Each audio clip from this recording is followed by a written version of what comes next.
Assalamualaikum warahmatullahi wabarakatuh. Selamat datang di perkuliahan Statistika dan Probabilitas. Pada kesempatan kali ini, kita akan mempelajari mengenai teori probabilitas. Kata probabilitas sering dipertukarkan dengan istilah lain seperti peluang atau kemungkinan. Secara umum, probabilitas merupakan peluang bahwa sesuatu akan terjadi. Contohnya, pembelian harga saham berdasarkan analisis harga saham, peluang produk yang diluncurkan perusahaan, sukses atau tidak, dan lain-lain. Dalam mempelajari probabilitas, ada 3 kata kunci yang harus diketahui, yaitu percobaan, hasil outcome, dan kejadian atau peristiwa. Percobaan itu sendiri adalah pengamatan terhadap beberapa aktivitas atau proses yang memungkinkan timbulnya paling sedikit 2 peristiwa, tanpa memperhatikan peristiwa mana yang akan terjadi. Hasil atau outcome adalah suatu hasil dari sebuah percobaan.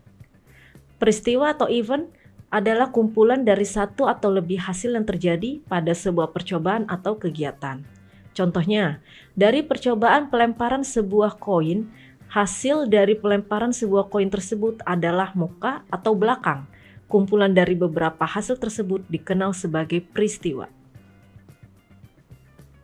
Probabilitas dinyatakan dengan bilangan desimal atau pecahan. Contohnya 0,5, 5/10, 0,25, 25/10, 0,75, atau 70/100. Jadi nilai probabilitas berkisar antara 0 dan 1.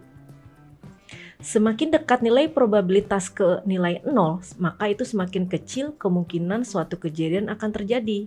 Sebaliknya, semakin dekat nilai probabilitas ke nilai 1, maka semakin besar peluang suatu kejadian akan terjadi.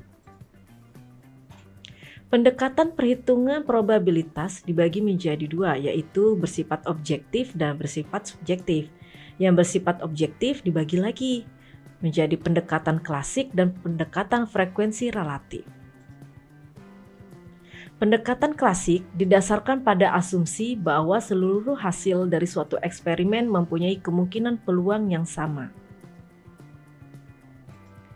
Nah, ini dirumuskan dengan PA sama dengan X per N, di mana PA adalah probabilitas terjadinya kejadian A, X adalah peristiwa yang dimaksud, dan N adalah banyaknya peristiwa yang mungkin terjadi. Konsep frekuensi relatif yaitu perhitungan yang didasarkan atas limit dari frekuensi relatif. Besarnya nilai juga diambil dari suatu variabel yang merupakan kejadian. Probabilitas suatu kejadian merupakan limit dari frekuensi relatif kejadian tersebut. Nah, dirumuskan dengan Px sama dengan Fi per N, di mana Px adalah probabilitas peristiwa I, Fi adalah frekuensi peristiwa I, sedangkan N adalah banyaknya peristiwa. Probabilitas subjektif didasarkan atas penilaian seseorang dalam menyatakan tingkat kepercayaan. Jika tidak ada pengamatan masa lalu sebagai dasar, maka pernyataan probabilitas tersebut bersifat subjektif. Jika P sama dengan 0 disebut probabilitas kemustahilan, artinya kejadian atau peristiwa tersebut tidak akan terjadi. Jika P sama dengan 1 disebut probabilitas kepastian, artinya kejadian atau peristiwa tersebut pasti terjadi. Sedangkan jika P antara 0 sampai 1 disebut probabilitas kemungkinan, artinya kejadian atau peristiwa tersebut dapat atau tidak dapat terjadi. Nah, kita masuk ke himpunan ya. Himpunan adalah kumpulan objek yang didefinisikan dengan jelas dan dapat dibeda-bedakan. Setiap objek yang secara kolektif membentuk himpunan disebut elemen atau unsur atau anggota himpunan. Dalam statistik, himpunan dikenal sebagai populasi. Himpunan dilambangkan dengan pasangan kurung kurawal dan dinyatakan dengan huruf besar. Anggota himpunan ditulis dengan lambang berikut, dan jika bukan anggota himpunan dengan lambang berikut dikasih tanda not. Selanjutnya, cara pendaftaran. Untuk himpunan ditulis satu persatu atau didaftar. Contoh, misalkan himpunan A, itu sama dengan buka kurung kurawal A, I, U, E, O. Itu menyatakan Himpunan A terdiri dari anggota A, I, U, E, O. Sedangkan himpunan B terdiri dari 1, 2, 3, 4, 5. Nah, ada juga cara pencirian. Unsur himpunan ditulis dengan menyebutkan sifat-sifat atau ciri-ciri himpunan tersebut.